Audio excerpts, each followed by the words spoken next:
বাবা অসুস্থ থাকায় হাসপাতালে ভর্তি, তাই মাকে বাড়িতে একা পেয়ে মার সাথে যেভাবে কাজ করলাম, গল্পটি সম্পূর্ণ শুনলে আপনাদের মেশিন দিয়ে পানি চলে আসবে। আপনারা হাতের কাজ করতে বাধ্য হবেন, তাই হাতের কাজ করার আগে হাতের কাছে অবশ্যই টিস্যু রাখবেন। নমস্কার বন্ধুরা, আজকের এই গল্পে আপনাদের স্বাগতম। আমার নাম বিজয় এবং আমার বয়স ৩০ বছর। বর্তমানে আমি হায়দ্রাবাদে চাকরি করছি। আমি মূলত চণ্ডীগড়ের বাসিন্দা, মানি মাজরায় আমাদের ৩তলা বাড়ি আছে। আমার মায়ের নাম সুশীলা, তার বয়স প্রায় ৫২ বছর। তিনি একজন গৃহিণী, যদিও তিনি বি.এড সম্পন্ন করেছেন। আমার মা উচ্চতায় কিছুটা খাটো কিন্তু শরীরে মোটাসোটা। তিনি সবসময় শাড়ি পরেন, আমি কখনো তাকে শাড়ি ছাড়া অন্য কিছু পরতে দেখিনি। কিন্তু যে রাতে এই ঘটনাটি ঘটেছিল, তারপর থেকে আমার এবং মায়ের জীবন বদলে গেছে। এই ঘটনাটি তখনকার, যখন আমার বয়স ২৫ বছর ছিল। সেই দিন বাবাকে হার্ট অ্যাটাক হয়েছিল এবং তাকে হাসপাতালে ভর্তি করতে হয়েছিল। তখন আমার পিজি সম্পন্ন হয়েছে এবং আমি চাকরির খোঁজ করছিলাম, তাই বাড়িতেই থাকতাম। মাও বি.এড করার পরও চাকরি না করে গৃহিণী থেকে গিয়েছিলেন। তখন হাসপাতালে বাবার চিকিৎসা চলছিল, কিন্তু তার অবস্থার কোনো উন্নতি হচ্ছিল না। বাবাকে এই অবস্থায় দেখে মা ভেঙে পড়েছিলেন। আমি তার একমাত্র সন্তান ছিলাম, তাই তিনি আমার উপর নির্ভরশীল ছিলেন। বাবার অসুস্থতার খবর শুনে আমার মাসি এবং মামাও সঙ্গে সঙ্গে হাসপাতালে চলে এসেছিলেন। সবাই নিজ নিজভাবে সাহায্য করছিলেন। ৪-৫ দিন পর ডাক্তার সেই কথা বলে দিলেন যা আমরা শুনতে ভয় পাচ্ছিলাম। ডাক্তার বললেন যে এখন বাবাকে বাঁচানো কঠিন। এটি শুনে মা অজ্ঞান হয়ে গেলেন। আমি তার পাশে ছিলাম, তাই তাকে সামলে নিলাম। বাবা এখন ভেন্টিলেটরে ছিলেন, ভেন্টিলেটর চালু থাকা পর্যন্তই তার শ্বাস নেওয়া সম্ভব ছিল। তখন আমি এবং মা বাবার সঙ্গে শেষবারের মতো দেখা করতে আইসিইউতে গিয়েছিলাম। মা এখন কিছুটা সুস্থ হয়েছিলেন, তিনি কাঁদতে কাঁদতে বাবাকে জড়িয়ে ধরলেন। আমিও তার হাত ধরে কাঁদতে লাগলাম। কিছুক্ষণের মধ্যেই বাবা শেষ নিঃশ্বাস ত্যাগ করলেন এবং তার জীবনযাত্রা সম্পন্ন করলেন। আমরা আইসিইউ থেকে বেরিয়ে এলাম এবং মা আমাকে জড়িয়ে ধরে জোরে জোরে কাঁদতে লাগলেন। পরে শেষকৃত্যের প্রস্তুতি শুরু হয়ে গেল। দিন কেটে গেল, সন্ধ্যা ৬:০০ বাজে গিয়েছিল। শেষকৃত্যর সব কাজ আত্মীয়রা সামলে নিয়েছিল। শ্মশান থেকে বাড়ি ফিরে আমি আমার ঘরে গেলাম আর জোরে কেঁদে ফেললাম। মা শুধু কাঁদছিল, সে খুবই কষ্ট পাচ্ছিল। কিছুক্ষণ পর মাসি আমার জন্য চা নিয়ে এল। তখন আমি উঠে বসলাম। চা নিতে নিতে তাকে জিজ্ঞেস করলাম, মা কেমন আছে? মাসি বলল, দিদি এখনও কাঁদছে বিজয়। তার খুব কষ্ট হচ্ছে। আমি বললাম, হ্যাঁ মাসি, তার বাবার সঙ্গে খুব লেগে থাকত। আমারও কিছুই মাথায় আসছে না। মাসি বলল, আমি বুঝতে পারছি বিজয়, কিন্তু এখন দিদির তোমারই সাহায্য দরকার। এই বয়সে সে পুরোপুরি তোমারই ওপর নির্ভরশীল। এতটা বলে মাসি চলে গেল। তখন আমি ভাবতে লাগলাম, এখন এই বাড়ির দায়িত্ব আমারই। আমার মাথায় চাকরি আর ভবিষ্যৎ জীবন নিয়ে নানা চিন্তা আসতে লাগল। আমাকে যত তাড়াতাড়ি সম্ভব চাকরি খুঁজে নিতে হবে, নিজেকে দায়িত্বশীল করে তুলতে হবে। কারণ বাবার পেনশনে আমরা আর কতদিন চলব? এসব চিন্তায় আমার মাথা ভারী হয়ে উঠছিল। আমি আমার ঘরের বারান্দায় গিয়ে দাঁড়ালাম, যাতে কিছুটা তাজা বাতাস পাই।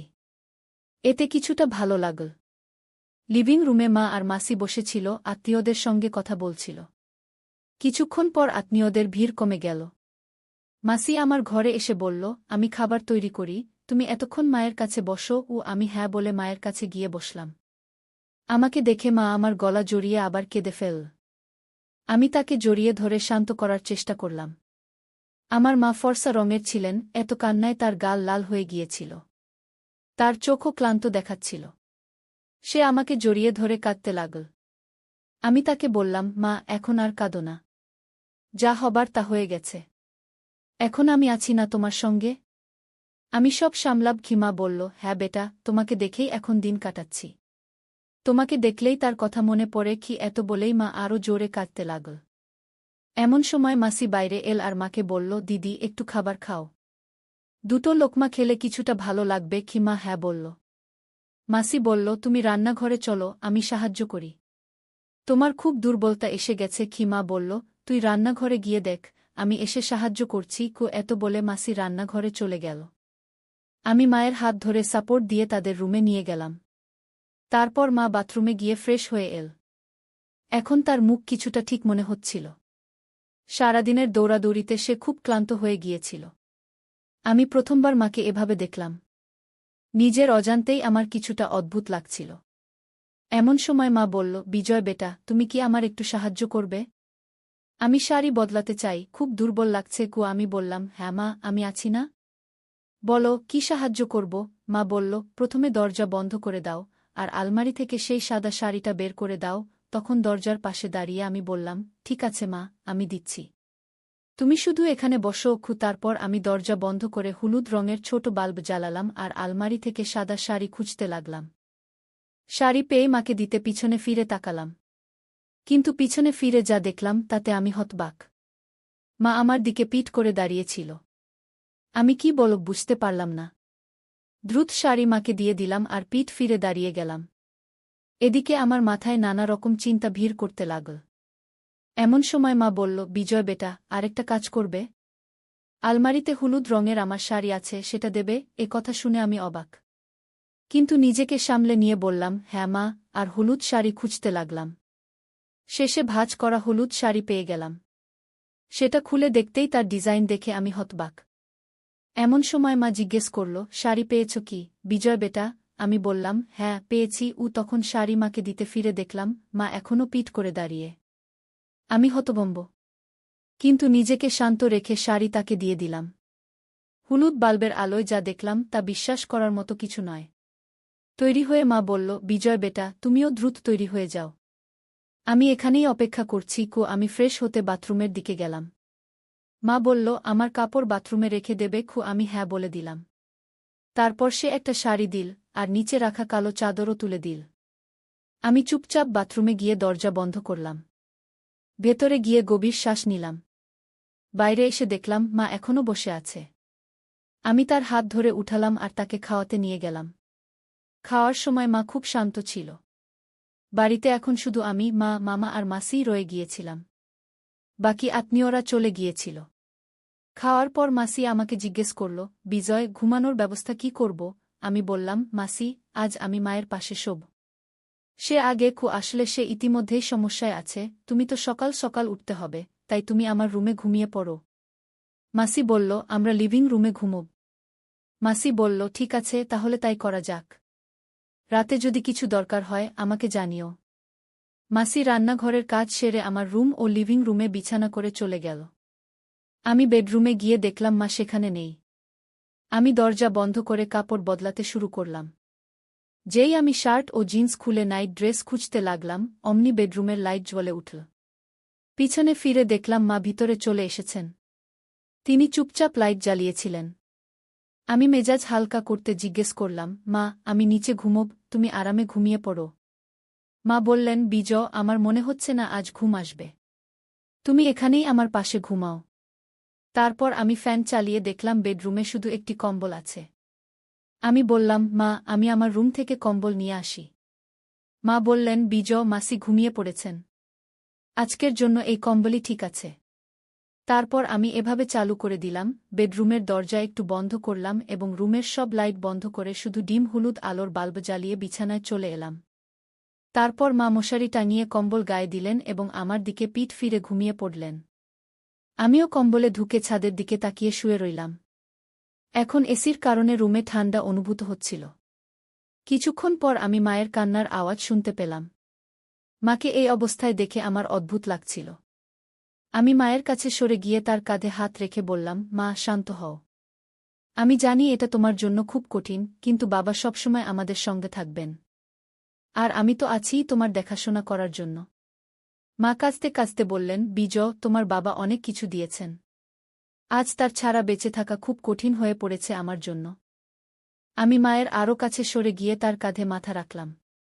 মা কিছুক্ষণের জন্য কান্না বন্ধ করে বললেন, বিজয় বেটা, যখন তুমি আমার সঙ্গে থাকো তখন মনে হয় যেন তোমার বাবাই আমার সঙ্গে আছেন। তুমি একদম তোমার বাবার মতোই। এ কথা বলে মা কিছুটা শান্ত হলেন। আমিও আবার ছাদের দিকে তাকালাম। এখন আমার মাথা থেকে একে একে চিন্তা বেরিয়ে আসছিল। এমন সময় হঠাৎ আমার কিছু মনে পড়ল এবং অনিচ্ছা সত্ত্বেও খারাপ চিন্তা মাথায় আসতে লাগল। এসব আমার মাথায় ঘুরপাক খাচ্ছিল। এমন সময় মা জিজ্ঞেস করলেন, বিজয় বেটা, তোমার ঘুম আসছে? আমি বললাম, না মা, কেন? কি হয়েছে? মা বললেন, কিছু না রে, আমার ঘুম আসছে না। একটু ভয়ও লাগছে এবং একটু ঠান্ডাও লাগছে। একটা কাজ করবে আমার জন্য? আমি বললাম, ঘাবড়াবে না মা, আমি আছি। বলো কি চাই? মা বললেন, একটু আমার কাছে সরে এসে ঘুমাবে? আমি বললাম, হ্যাঁ চলো। এবং মায়ের কাছে সরে গেলাম। মা আমার হাত ধরে তার উপর টেনে নিলেন। কিছুক্ষণ পর আমি মাকে বললাম, মা, তোমার মনে আছে যখন আমি ছোট ছিলাম তখন পা ছড়িয়ে ঘুমানোর অভ্যাস ছিল? তুমি কতবার আমার এই অভ্যাস ছাড়ানোর চেষ্টা করেছ, কিন্তু আমি মানিনি।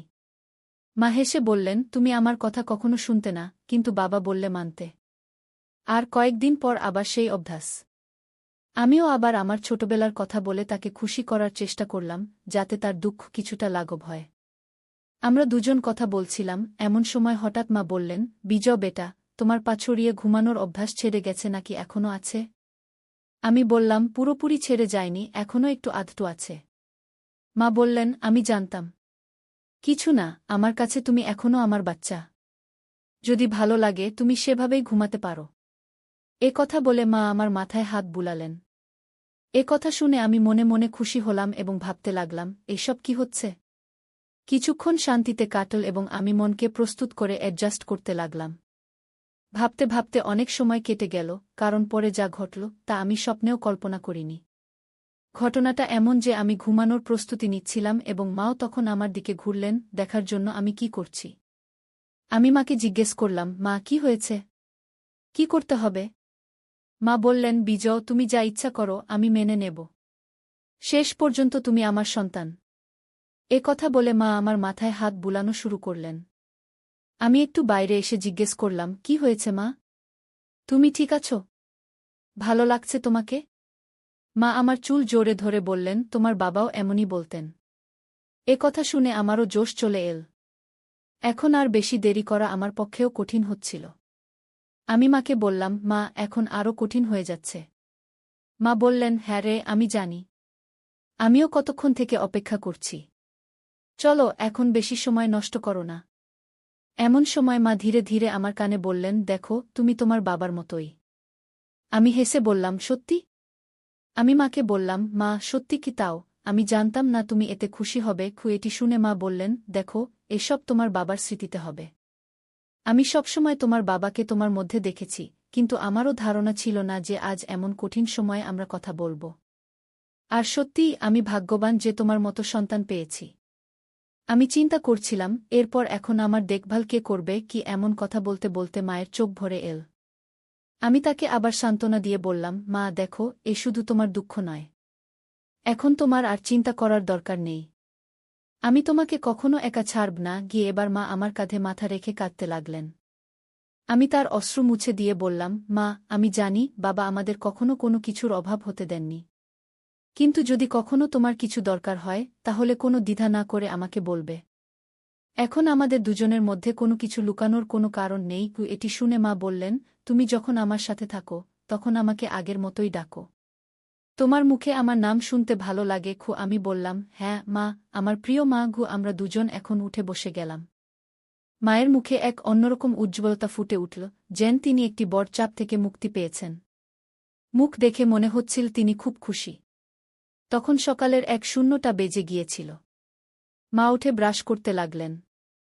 আমি ঘুমানোর প্রস্তুতি নিচ্ছিলাম, তখনই মা বললেন, তোমার সাথে ঘুমাতে ভালো লাগে? আমি হেসে বললাম, আমাকেও। তখন আমরা দুজন আবার একই কম্বলে জড়িয়ে গেলাম এবং আলো নিভিয়ে দিলাম।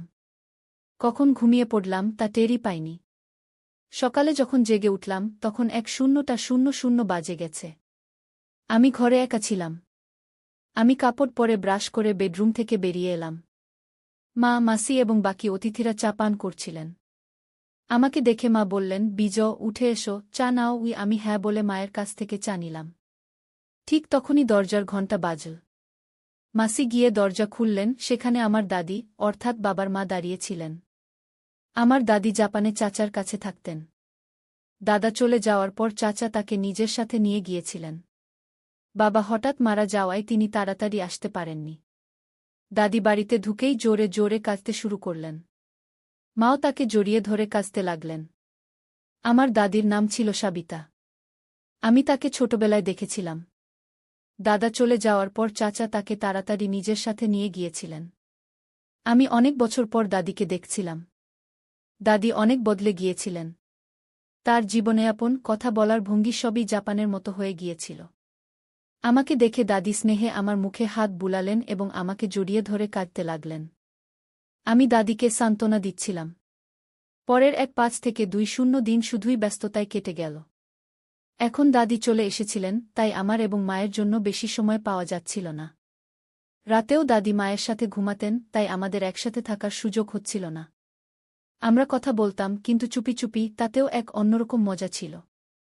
যখন সময় পেতাম তখন কথা বলতাম, কিন্তু এমন সুযোগ খুব কমই পেতাম।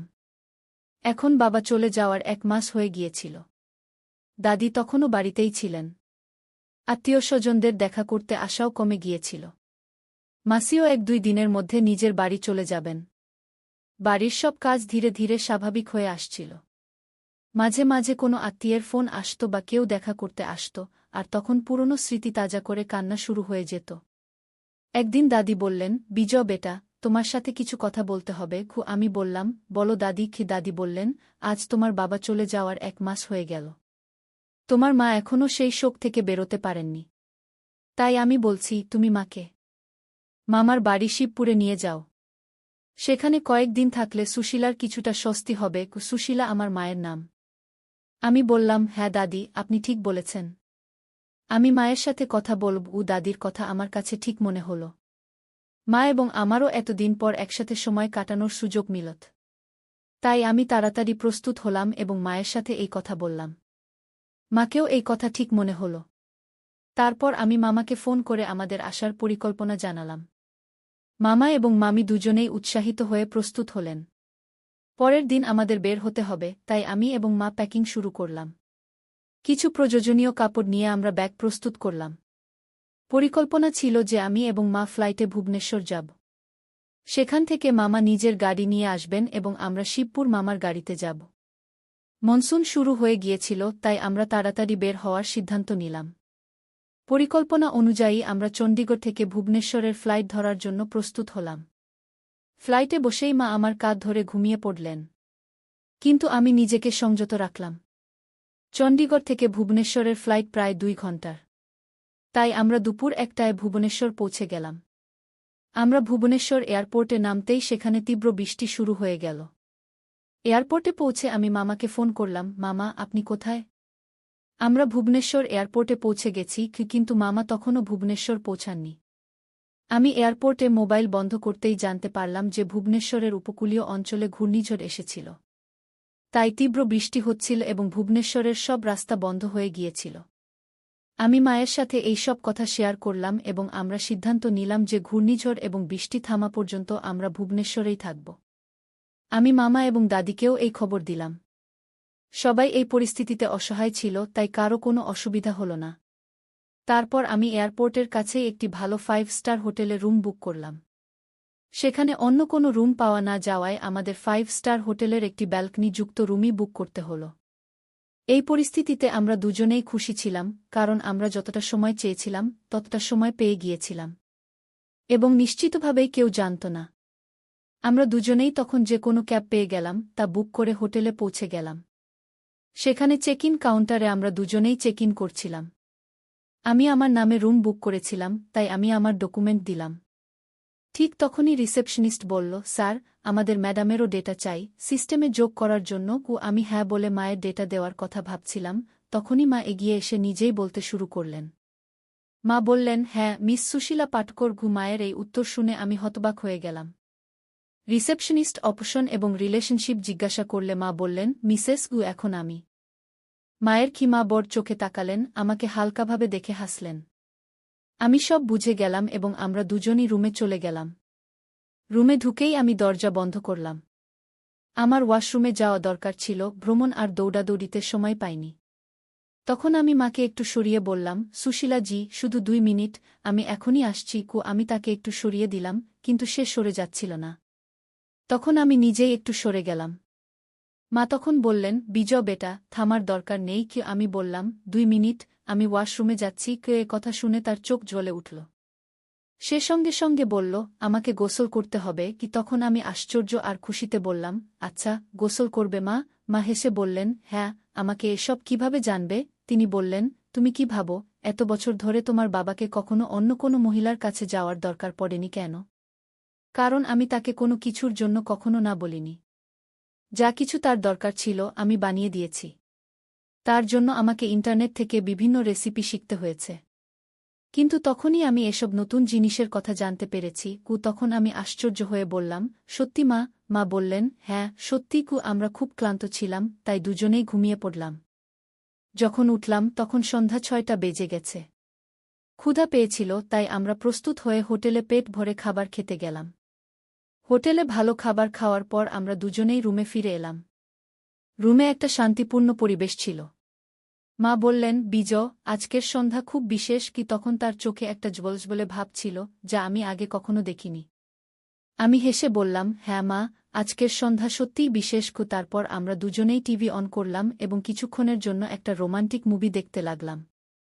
মুভির সময় মা আমার হাত ধরে ফেললেন এবং ধীরে ধীরে আমার কাছাকাছি চলে এলেন। তখন তার মুখে একটা মিষ্টি হাসি ছিল। তিনি বললেন, বিজয়, তোমার সাথে কাটানো প্রতিটি মুহূর্ত আমার জন্য বিশেষ। আমি তার চুলে হাত বুলিয়ে বললাম, মা, তুমি আমার জীবনের সবচেয়ে সুন্দর অংশ। তারপর আমাদের মধ্যে একটা গভীর রোমান্টিক আলোচনা শুরু হল। আমি তার কাছাকাছি গেলাম, সেও আমার কাছাকাছি এল। তারপর আমি তাকে জড়িয়ে ধরলাম। সেই মুহূর্তে মনে হচ্ছিল যেন সময় থেমে গেছে। তার হৃদস্পন্দন আমার হৃদস্পন্দনের সাথে মিলে যাচ্ছিল। আমরা একে অপরকে কাছ থেকে অনুভব করলাম এবং আমাদের শ্বাস এক হয়ে গেল। মা ধীরে ধীরে বললেন, বিজয়, আমি তোমাকে খুব ভালোবাসি। আমি আমার ঠোঁটে হালকা হাসি নিয়ে বললাম, মা, তুমি তো আমার জীবন। তারপর আমরা একে অপরের চোখে তাকালাম এবং ধীরে ধীরে আমাদের ঠোঁটগুলো কাছাকাছি আনলাম। সেই মুহূর্তটা খুবই জাদুকরী ছিল। ঠিক তখনই আমাদের ঠোঁট একে অপরের সাথে মিলে গেল এবং আমরা একটা গভীর আর রোমান্টিক অভিজ্ঞতা ভাগ করলাম। এই অভিজ্ঞতা আমাদের ভালোবাসা আর বিশ্বাসের প্রতীক ছিল। তারপর আমরা দুজনেই একে অপরের বাহুতে রাত কাটালাম, একে অপরের উষ্ণতা আর ভালোবাসা অনুভব করলাম। সেই রাতে আমরা বুঝতে পেরেছিলাম সত্যিকারের ভালোবাসা কি। আমাদের মধ্যে বন্ধন আরও শক্ত হয়ে গিয়েছিল। সকালে যখন সূর্যের আলো ঘরে এসে পড়ল, তখন আমি মাকে আমার পাশে ঘুমাতে দেখলাম। তার হাসি আর শান্ত মুখ দেখে আমি অনুভব করলাম আমার জীবনের প্রতিটি দিন তার সাথে কতটা বিশেষ। আমি ধীরে ধীরে তার কপালে হাত বুলিয়ে তাকে জাগালাম। মা চোখ খুলে বললেন, গুড মর্নিং বিজয়। আমি হেসে বললাম, গুড মর্নিং মা।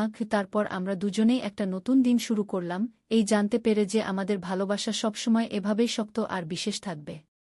আমরা অনুভব করলাম সত্যিকারের ভালোবাসা সেই, যে সব পরিস্থিতিতে পাশে থাকে আর প্রতিটি দিনকে বিশেষ করে তোলে।